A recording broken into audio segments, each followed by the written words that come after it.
el dedo necesita del cuerpo para sanar.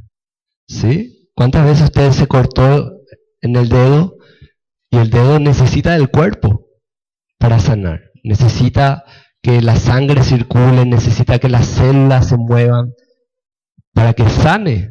¿Amén? Entonces, para estar, esto es lo que este versículo que compartí aquí, para llegar a una plenitud necesitamos del cuerpo. Eso es lo que compartía mi esposa.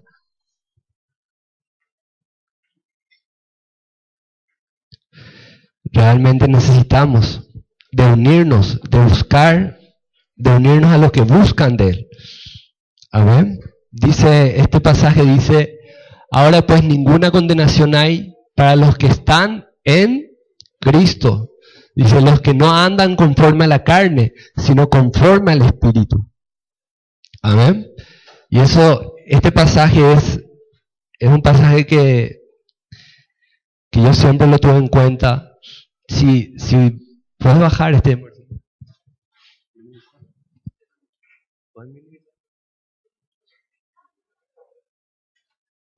¿Se dan cuenta?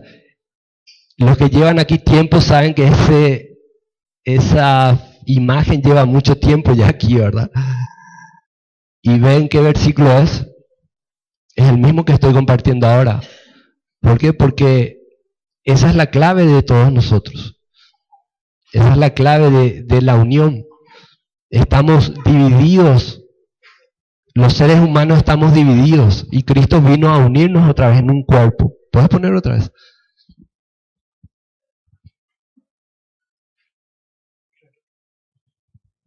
Dice, ahora pues ninguna condenación hay para los que están en Cristo Jesús. Dice, lo que no andan conforme a la carne, sino conforme al Espíritu. Pero la clave ahí está, dice, los que están en Cristo Jesús. Amén. Los que están en Cristo Jesús. Él nos llama, ¿saben? Hemos estado hablando de lo que es entrar en el reino. Y Él nos llama a estar en Él. A lo mejor muchas veces usted escuchó que Cristo vive en usted. ¿Amén? ¿Sí? ¿Escuchó alguna vez que Cristo vive en usted?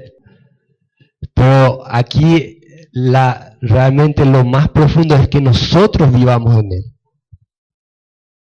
Porque muchas veces hacemos nuestra vida, hacemos nuestras cosas y decimos, Cristo me acompaña. Y en realidad tiene que ser al revés. Nosotros tenemos que estar en Él y movernos en la tierra, en Él. Porque es más fácil decir, Jesús me acompaña y yo hago lo que quiero. Y que todo me salga bien. Pero es otra cosa decir, yo voy a vivir en Él y voy a ser guiado por Él. Y voy a ser guiado ¿por qué? Por el Espíritu. Es otra cosa muy diferente. Por eso es más fácil decir, Jesús está contigo, Él te acompaña. No. Él nos llamó a entrar en Él. Por eso dice, ninguna condenación hay para los que están en Cristo. ¿Qué significa? El que no está en Cristo, lea conmigo, ¿qué dice? Ninguna condenación hay para los que están en Cristo. Y lo contrario, ¿qué sería? Léalo al revés. Toda condenación hay para los que están fuera de Cristo. Entonces, si yo estoy fuera de Cristo, estoy en condenación. Si estoy en Él, Él pagó todos mis pecados.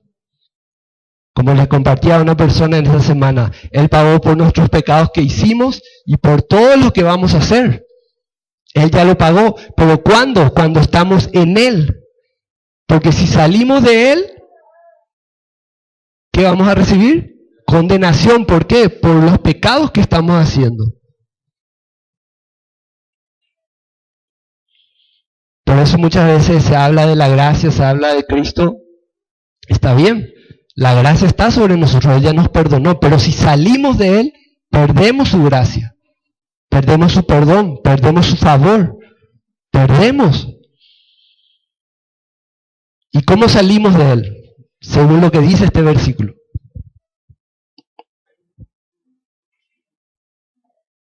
¿Cómo salimos de Él? Cuando andamos en la carne. Cuando caminamos en la carne, salimos del Espíritu. Cuando salimos de su paz, cuando entramos en preocupación, cuando nos afanamos, cuando estamos tristes, cuando estamos preocupados, enojados, enfadados, estamos en el Espíritu. Usted está en el Espíritu cuando se enoja. Está en el Espíritu cuando está triste. Está en el Espíritu cuando está triste. ¿Sí? Hay una tristeza que te produce el Espíritu Santo cuando hiciste algo malo. Ahí sí, ese sí es el Espíritu Santo. Cuando te equivocaste y te sientes arrepentido, eso está bien. Es una parte, pero no hay que quedarse ahí. Él te dice, te quebranta, dice, Él te convence de justicia, de juicio, pero tienes que salir de ahí y entrar en Él. Y cuando entras en Él, ya no hay condenación. Cuando entras en el Espíritu, ya no hay condenación, ya la tristeza se va. Viene el gozo, viene la paz, la tristeza se va, porque recibes, ¿qué recibes? ¿Qué es lo contrario a condenación? ¿Qué recibes? Libertad, ¿y qué más? Perdón. Entonces, si ya has recibido el perdón, ¿puedes seguir estando triste? No. Entonces, si sigues estando triste es porque no has recibido el perdón. Si sigues culpándote es porque no has recibido el perdón. Allá afuera puede ser que te culpen por lo que hiciste mal. Y eso no te preocupes. El Señor va a trabajar con ellos. Pero Él quiere que nosotros lo recibamos. Si seguimos estando tristes es porque no hemos recibido el perdón de Cristo y no hemos entrado en Él. Y seguimos en la... ¿Qué dice aquí? En la carne. Porque en la carne se mueven las emociones, se mueven los sentimientos. Y el mundo se mueve por las emociones y por los sentimientos. Siento hacer esto, hago esto. El mundo se mueve por las emociones y por los sentimientos. Alguien me traicionó y yo ya no confío en nadie. Porque me dañó.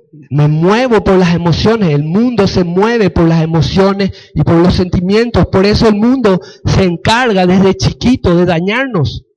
Para no confiar en los demás. Para no creer en los demás. Y desde chiquito se les daña a los niños. Para que cuando crezcan con una coraza.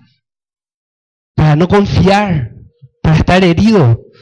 Pero Cristo viene a romper eso y decirte, ya no tienes que vivir esclavo por eso. Puedes vivir en mi libertad. En el mundo tienes aflicción, dice. Vamos a leer ese pasaje. En San Juan, capítulo 16.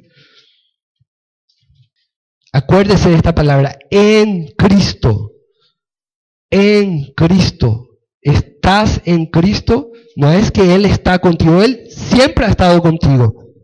Siempre. Desde que has nacido, Él ha estado contigo. Pero el gran dilema aquí, que se te caiga el velo y entiendas que tienes que estar en Él. San Juan capítulo 16, era verdad. ¿Sí? San Juan 16. Dice San Juan 16:33. Dice, estas cosas os he hablado, ¿para qué? No, ¿qué dice primero? Estas cosas os he hablado, ¿para qué? En mí. Para que en mí. Para que en mí. No es que yo estoy en ti, para que tú estés en mí. Para que tú elijas estar en mí. En mí. Por eso les ponía esa imagen que yo hace mucho tengo ahí. Dice, en Cristo. Porque esa es la clave, estar en Cristo. Para que en mí, porque lo leemos de seguido, ¿verdad? Tengamos paz, y da gusto, ¿verdad? Tener paz. Pero lo que no da gusto es hacer el esfuerzo para estar en Él. Y para estar en Él, tenemos que estar en el Espíritu. Para estar en Él, tenemos que estar en el Espíritu. en el Espíritu. ¿Cuándo? ¿Cuándo tenemos que estar en el Espíritu? ¿Cuando venimos los domingos? Siempre. Desde que nos levantamos hasta que nos acostamos, tenemos que estar en el Espíritu. Y el mundo se va a encargar, cuando sales a trabajar, se va a encargar para que salgas del Espíritu. Alguien te va a tratar mal, te van a tocar la bocina, se te van a poner enfrente, te van a gritar, te van a maltratar, el chofer te va a dejar. Miles de cosas que va a pasar en el mundo que se va a encargar para que tú estés fuera de él y estés moviéndote por tus emociones. Tu jefe te va a tratar mal, tus compañeros te van a tratar mal. Vas a tener miedo por los desafíos. Todo lo que el mundo hay se encarga para que salgas de él. Por eso dice, estas cosas os he hablado para que en mí tengáis paz. En el mundo, ¿qué dice? Tendréis aflicción. Pero confiad, yo he vencido al mundo. Y en este versículo mucha gente cree que vamos a seguir teniendo aflicción. Claro, si estás en el mundo tendrás aflicción, pero si sales del mundo y vives en él, ya no tendrás aflicción. ¿Cuándo? Nunca. Si estás en el Espíritu todo el día, nunca más tendrás aflicción. Nunca más, porque vivirás en paz siempre. No estarás preocupado de nada, nunca. Estarás en paz siempre. Yo les he hablado muchas veces de esto. Cristo, desde que empezó, tomó su cruz, bueno, desde que empezó a manifestarse Él como el Cristo, como el Hijo de Dios, fue perseguido. Pero en todo ese camino, hasta llegar a la cruz, hasta morir, hasta resucitar, Él en ningún momento fue vencido por el mundo. ¿Sí? ¿Qué le hicieron a Él? Le escupían, le azotaron, y Él en ningún momento manifestó una emoción de odio, de rencor contra esa persona que le estaba escupiendo, que le estaba azotando. Por eso venció al mundo. ¿Cómo vences al mundo? Cuando no manifiestas esas emociones, cuando el mundo viene contra ti. Al contrario, tú le amas. ¿Qué dijo Jesús en la cruz? En la cruz. Yo creo que nadie de aquí hemos subido a una cruz y hemos sido clavados. Dice, pero me han hecho de todo, me han crucificado, me han clavado por la espalda. No, como a Cristo no. Cristo estando en la cruz dijo, Padre, perdónales porque no saben lo que hacen. ¿Cuántas veces ha dicho eso? ¿Cuántas veces ha dicho eso por tu hermano? Por tu padre, por tu madre, por tus hijos, por tu familia. ¿Cuántas veces ha dicho eso? Padre, perdónale porque no sabe lo que hace. O más bien ha sacado el hacha, ¿verdad? El machete para pelear, ¿verdad? La espada y a ver quién gana. ¿Cómo vencemos al mundo? Cuando dejas que tus emociones salgan y empiezas a pelear con ellos, o cuando empiezas a amarles. Dice, yo he vencido al mundo. En el mundo tienes aflicción. Y no hace falta salir afuera de tu casa. No hace falta salir afuera de nuestra casa. Ahí está nuestra primera batalla. Pero nuestra batalla, nuestras armas no son como las de este mundo, son de amor, de paz, de gozo. Esas son nuestras armas. Pero acuérdense de esto, no use este versículo como excusa para decir, estoy afligido, estoy luchando, hermano, no puedo más. Claro, si sigues guiándote por tus emociones, estarás peleando con esas emociones siempre. Y hay una batalla aquí, en la mente. Hay una batalla aquí en la mente, que vienen los pensamientos y vienen. Y si tú no, como decían, bueno, muchos pastores siempre dicen esto, ¿verdad?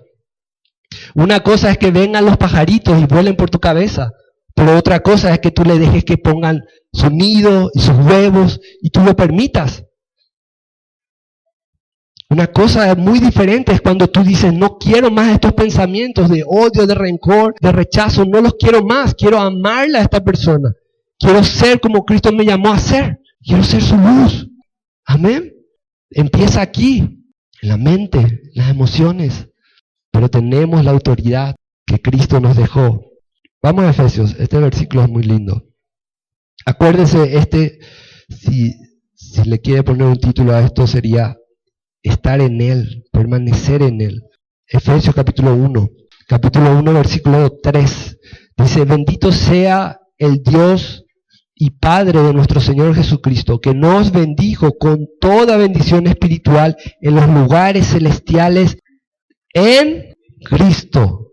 ¿Sí? Bendito sea el Dios y Padre de nuestro Señor Jesucristo, que nos bendijo con toda bendición espiritual. ¿Cuándo te bendijo? Ya te bendijo, que me bendijo, que nos bendijo, Amén.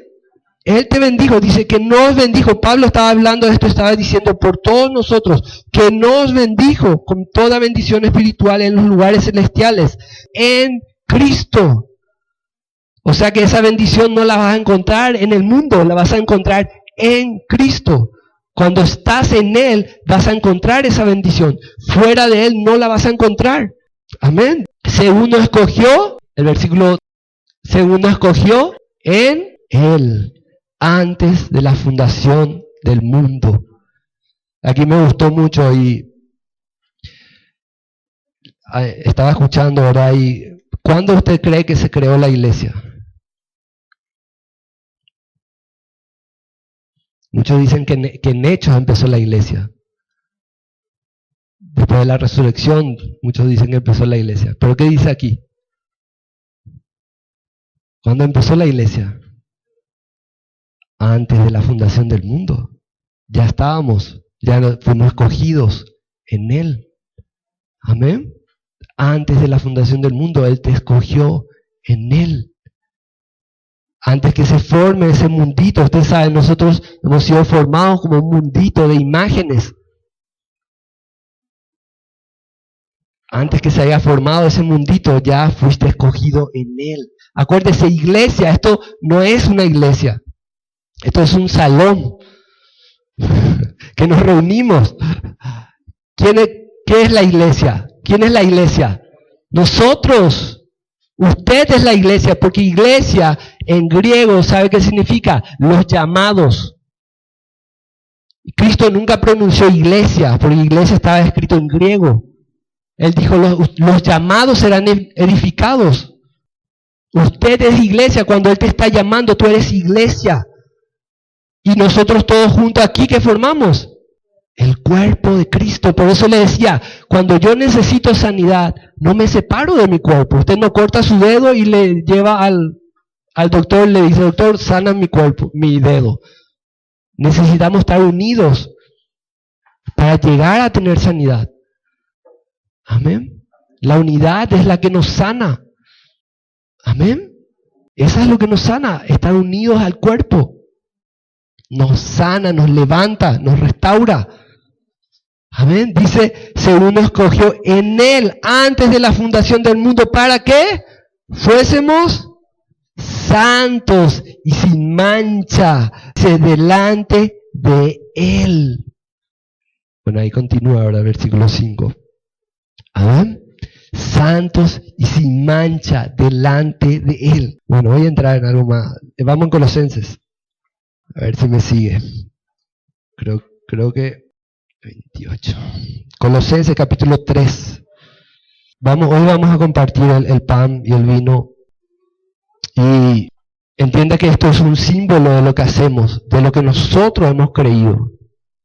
Por eso Pablo dice que nadie lo haga despreciando esto y no entendiéndolo, sino que es un símbolo de que yo digo, yo entro en Él, y al entrar en Él, ese viejo hombre, esa vieja imagen, ese mundo, se queda afuera. Entienda, nosotros somos como una pelotita, un globito así que es un mundo. Cada uno de nosotros somos una burbuja. A lo mejor si a mí me fallaron cuando yo era chico, o me dañaron de alguna manera, yo crecí con esa desconfianza y ese fue mi mundito que fue creciendo conmigo. Yo fui formando mi vida a través de esa desconfianza. Y bueno, y cuando vamos creciendo, más cosas, más experiencia que vivimos, todo eso se agrega a nosotros, se incorpora. Y es luego cómo reaccionamos y luego cómo pensamos. ¿Por qué? Porque nos defendemos. Ese es el mundito que va creciendo, cada uno de nosotros vamos formando un mundito Por eso dijo Jesús, antes de la fundación de ese mundito, Él ya te escogió y te eligió. Antes. Pero nosotros vamos creciendo y se va formando esa burbuja y cada vez más. Y cada uno con su burbuja y estamos todos divididos y todos separados. Y nadie sabe lo que el otro realmente piensa o quiere. Porque esa es como una capa. Que es como, en estos días veía un muchacho que, ahora hay mucho de esto, ahora que hacen cosas ahí por el internet. Y este muchacho se iba caminando, era en Estados Unidos y le abría sus brazos para ver quién le abrazaba, ¿verdad? Y él caminaba y nadie le abrazaba, ¿verdad? Todo el mundo se iba, ¿qué le pasa a este, verdad? Y él decía, ¿verdad? En el título del video, que el que le abrazaba, él le iba a regalar un iPhone. Pero obviamente no le decía, ¿verdad? Pero las personas, todo el mundo corría, ¿verdad? Y corrían de él, y no, además era un muchacho de color, ¿verdad? Y que me va a abrazar este, ¿verdad? Y tenían miedo a lo mejor, ¿verdad? Y nadie, yo decía, wow, me quedé a ver el video hasta el final. Nadie se animaba a abrazarle, él caminaba, ¿verdad? Por la calle, mucha gente pasaba, y hasta el final que llegó a un local, hacia un negocio que estaba disfrazado, un hombre, estaba disfrazado de un loro, creo, tenía un traje de un loro. Y se acerca al traje, al hombre este que estaba con el traje del loro y le abre los brazos y él ahí le abraza, ¿verdad? Y luego le da el iPhone y se sorprende, el muchacho no se le veía la cara, ¿verdad? Pero yo decía, esto es como lo al revés, ¿verdad? Necesitamos un traje para que salga lo que realmente somos. Porque toda esa gente que le rechazaba tenía su burbuja, tenía una imagen errónea. Pero este hombre se atrevió porque como ya estaba cubierto de otra imagen, él se atrevió a abrazarle, porque ¿qué pasa si le abrazo? Si nadie ni me ve, ni sabe quién soy. Soy un loro, no saben quién soy, entonces le puedo abrazar tranquilo, nadie va a decir nada de mí. Pero toda la otra gente, como ya tiene una imagen formada, ¿qué va a pensar la gente? ¿Qué me va a hacer este? Una imagen formada de su mundito, no se atrevía a abrazarle. Y se perdieron el iPhone. Pero ahí usted puede ver cómo es como un experimento social, cómo nos ponemos una burbuja y no queremos acercarnos a nadie. Porque nadie ni siquiera le preguntó, y él hacía un gesto simpático porque se iba así para abrazarle y le pasaba así, la persona se acercaba y él iba medio triste, ¿verdad? Él hacía un gesto de que se iba triste porque no le abrazó, ¿verdad? Pero nadie se atrevió ni a hablarle ni a qué está haciendo, ¿verdad? Porque hemos formado esa burbuja. ¿Amén? Ahora vamos a leer en Colosenses. Colosenses capítulo 3, versículo 1. Dice, si pues habéis resucitado con Cristo, buscad las cosas de arriba, donde está Cristo sentado a la diestra de Dios. ¿Se acuerdan lo que le decía? El pan y el vino es un símbolo de decir, así como Cristo murió, se negó, porque imagínense cuando le estaban azotando, él tuvo que morir, negarse a esos sentimientos. Él cuando estaba orando en Getsemaní le dijo al Señor, Señor, pasa de mí esta copa, porque él ya veía todo lo que le iba a pasar. Y él sabía que iba a tener que morir a todo eso, negarse a todas esas emociones, a todo lo que le quería venir, a toda esa tentación que quería venir en él. Él tuvo que negarse a que él fue traicionado, negarse a todo eso. Él ya veía y él tuvo que morir. Y así dice, este versículo dice, si pues habéis resucitado con Cristo, significa que hemos muerto a ese mundo de emociones, a ese mundo de sentimientos, nos negamos con Cristo. Por eso hacemos el pan y el vino, para acordarnos de eso, que te has negado en algún momento. ¿Te has negado a tus sentimientos, a tus emociones? ¿Amén? En pocos amén. Yo decido negarme a esas emociones y cuando vuelva a salir, enseguida lo entierro otra vez. Amén. Si habéis resucitado, porque yo he muerto a esa burbuja, a ese mundo, yo he muerto y he resucitado en Cristo, dice. Si habéis resucitado con Cristo, buscad las cosas de arriba, donde está Cristo sentado a la diestra de Dios. Poned la mira en las cosas de arriba y no en las de la tierra. Poned la mirada en las cosas de arriba, porque habéis muerto y vuestra vida está escondida con Cristo. El versículo 4. aquí yo sé que mucha gente lo lee y medio que chispea, ¿verdad? Cuando Cristo vuestra vida se manifieste, entonces vosotros también seréis manifestados con Él en gloria. Amén. Cuando nosotros escondemos nuestra vida, cuando la enterramos con Cristo y entramos en Él, y Cristo empieza a manifestarse, nuestra vida empieza a manifestarse con Él. Cuando tú puedes amarle a una persona que antes no podías, tu vida verdadera empieza a manifestarse. Amén. Porque antes no podías amarle, le odiabas, tenías rencor, tenías lo que te venía en el corazón. Y esa era una vida de engaño, una vida que va a morir aquí en la tierra. Eso va a morir, va a morir. Pero cuando entras en Él y dejas que Él sea manifestado, y se manifiesta el amor, y puedes amar, puedes soportar, puedes bendecir. ¿Qué dice? ¿Qué dice el versículo? Cuando Cristo, el versículo 4, cuando Cristo, tu vida, tu verdadera vida, cuando Cristo, tu vida, dice, se manifieste, entonces vosotros también seréis manifestados con Él. Entiende, tu vida no puede ser manifestada sin Él. Nuestra vida se manifiesta con Él. Cuando estamos en Él, cuando estamos fuera de Él, estamos en la carne. Y la carne manifiesta muerte. ¿Sí? La carne manifiesta muerte. Todo lo que es nacido de la carne es muerte. No tiene vida. O sea que cuando partas de esta tierra, murió. No tiene vida. La carne manifiesta muerte. Pero cuando entras en Él, cuando entras en Cristo y empiezas a dejar que Él sea el que se manifieste, manifiestas vida. Y esa es la vida verdadera que vas a tener. Esa es la conciencia. Cuando estés allá arriba, eso es lo que realmente vas a hacer. Amén. Esto es como una escuela. Estamos en una escuela. ¿Sí? Y hay algunos que van a quedarse en el kinder. Y ahí ni ingresaron al kinder. Bueno, no es kinder. ¿Se dice kinder? No, hay más de todo. Jardín, prejardín. Hay algunos que se van a quedar ahí. Se inscribieron apenas. Hay otros que entraron hasta llegaron al primer grado. Otros llegan hasta el quinto. Depende de nosotros. Entienda a qué me refiero con esto. Esta vida te está dando la oportunidad de que manifiestes lo verdadero de ti, lo que hay dentro de ti. ¿Por qué estás aquí? Estás para tener una oportunidad, para que manifiestes lo verdadero de ti.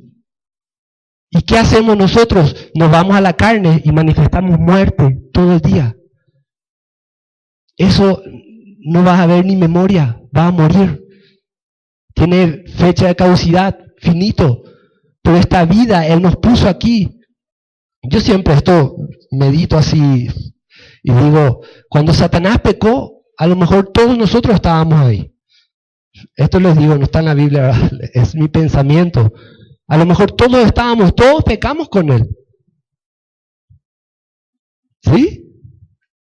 Y el Señor nos dio una oportunidad y nos dijo, vayan ahí y demuestren lo que realmente son.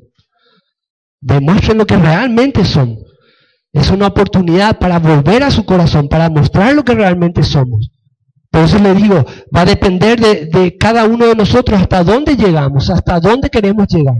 Mientras más buscas de Él, más arriba vas a llegar. Mientras más te enfocas en las cosas del mundo, menos vida tienes. Déjenme que continúe. Quiero leer todo esto, ¿sí? Amén.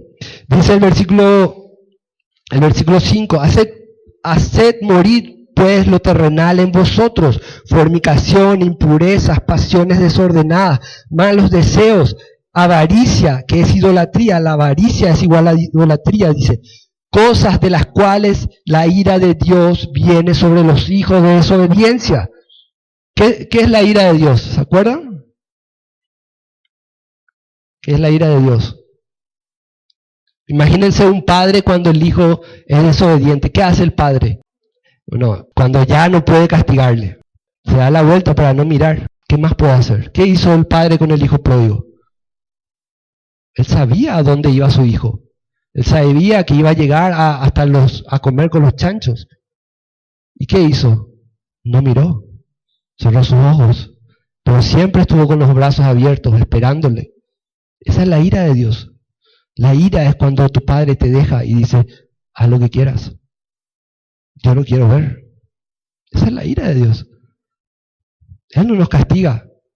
Nosotros nos castigamos a nosotros mismos. Él no nos castiga, Él te dice, yo te doy todo mi amor. Si tú quieres vivir de esta manera, yo no quiero ver. Y Él te da la espalda. Y vamos a sufrir las consecuencias. Pero Él no está para castigarnos. Imagínense, envía a su Hijo, sacrificó a su Hijo para castigarnos. No. Él está para amarnos y está para recibirnos siempre con los brazos abiertos. Pero cuando le damos la espalda, Él también nos da la espalda, porque no quiere ver. ¿Qué dijo Jesús cuando habla una de sus parábolas? Y dice, Señor, en tu nombre hicimos esto, en tu nombre hicimos lo otro. ¿Qué dijo Jesús? A ver si se acuerdan de ese versículo. ¿Cómo dijo? Nunca os... Claro, porque Él no quiere ver. Él no quiere ver la desobediencia. Él da la espalda. Yo no te conozco más. Él no está para castigarnos. Pero su ira es esa cuando Él te dice... yo creo que cualquier padre sabe esto. Cuando ve a su hijo ya desobediente, Él se da la vuelta. No quiere ver. Quiere cerrar sus ojos mejor que ver lo que está haciendo su hijo desobediente. Imagínense, usted le dice, no cruce el rojo, no cruce el rojo. Y él quiere cruzar y tú ya cierras los ojos. No quiere ver lo que va a pasar cuando cruce el rojo. Esa es la ira de Dios. Así que nunca crea que tiene un padre que castiga. Él te deja y yo solo me castigo con las consecuencias de mis decisiones, de mis errores. Yo solo. Todo lo que el hombre sembrare, eso cosecha. Si siembras tomate, no vas a recibir locote. Lo siento mucho. Si siembras tomate, ni aunque quieras que salga locote, va a salir tomate. Si siembras el mal vendrá. Si siembras el bien vendrá. Amén. Sigamos. Esto lo leo todo y acabamos. Dice el versículo 6, cosas por las cuales la ira de Dios viene sobre los hijos de desobediencia, en las cuales vosotros también anduvisteis en otro tiempo, cuando vivíais en ellas. Pero ahora, el versículo 8, dejad también vosotros todas estas cosas, ira, enojo, maledicencia, blasfemias, palabras deshonestas de vuestra boca. No mintáis. No mintáis los unos a los otros, dice, habiendo despojado del viejo hombre, dice, con sus hechos, a esto me refería, dejar esa burbuja a ese hombre. Dice el versículo 10, revestidos del nuevo, el cual conforme a la imagen del que lo creó, se va renovando hasta el conocimiento pleno. Usted le mira a Cristo y usted es como Cristo. Dice, donde no hay griego, ni judío, ni circunciso, ni incircunciso, ni bárbaro, ni excita, ni siervo, ni libre, sino que Cristo es el todo en todo. Vestidos pues, dice, como escogidos de Dios, santos, amados y entrañable misericordia, de benignidad y humildad, de mansedumbre, de paciencia, dice, soportándoos los unos a los otros. ¿Se acuerda qué es soportar? ¿Qué es soportar? ¿Qué? Sostener. Soportar es esto, yo estoy soportando, que no se caiga. Cuando dejo de soportar, se cae. ¿Sí? ¿Qué significa cuando dejas de soportarle a tu hermano? Probablemente se va a caer y se va a dañar y tú también te vas a dañar. Pero cuando tienes paciencia, sabes que tu hermano tiene ciertas imágenes que todavía están luchando, tú tienes paciencia, le amas, le soportas, no deja que se caiga. Tú le estás ayudando. No es que te está dañando, te está hiriendo con lo que te dice, no. Tú le estás ayudando cuando no guardas rencor, cuando le amas, por más que te haga lo que te esté haciendo, tú le estás soportando, porque si dejas de soportarle y le dices cosas, él se cae y tú te caes con él. Por eso esta palabra es tan importante. Dice, soportando los unos a los otros. No sé hasta dónde vamos, ¿verdad? Leo todo esto y acabo. Dice, si alguno tuviese queja contra otro, de manera que Cristo os perdonó, así también haced vosotros, dice. Y el versículo 14, y sobre todas estas cosas vestidos de amor, que es el vínculo perfecto, dice, y la paz de Dios que gobierne vuestros corazones, a la que asimismo fuisteis llamados en un solo cuerpo, sed agradecidos. La palabra de Cristo mora en abundancia en vosotros, enseñándoos y exhortándoos los unos a los otros, dice, en toda sabiduría, cantando con gracia en vuestros corazones al Señor con salmos e himnos y cánticos espirituales. ¿Dónde tienes que cantar? En tu corazón. Si andas por la calle y no estás cantándole al Señor, estás perdiendo lo bueno. Dice el versículo 17, y todo lo que hacéis, hacedlo de palabra y de hecho, hacedlo todo en el nombre del Señor Jesús, dando gracias a Dios y Padre. El versículo 23 dice, todo lo que hagáis, hacedlo de corazón, como para el Señor y no para los hombres. Amén.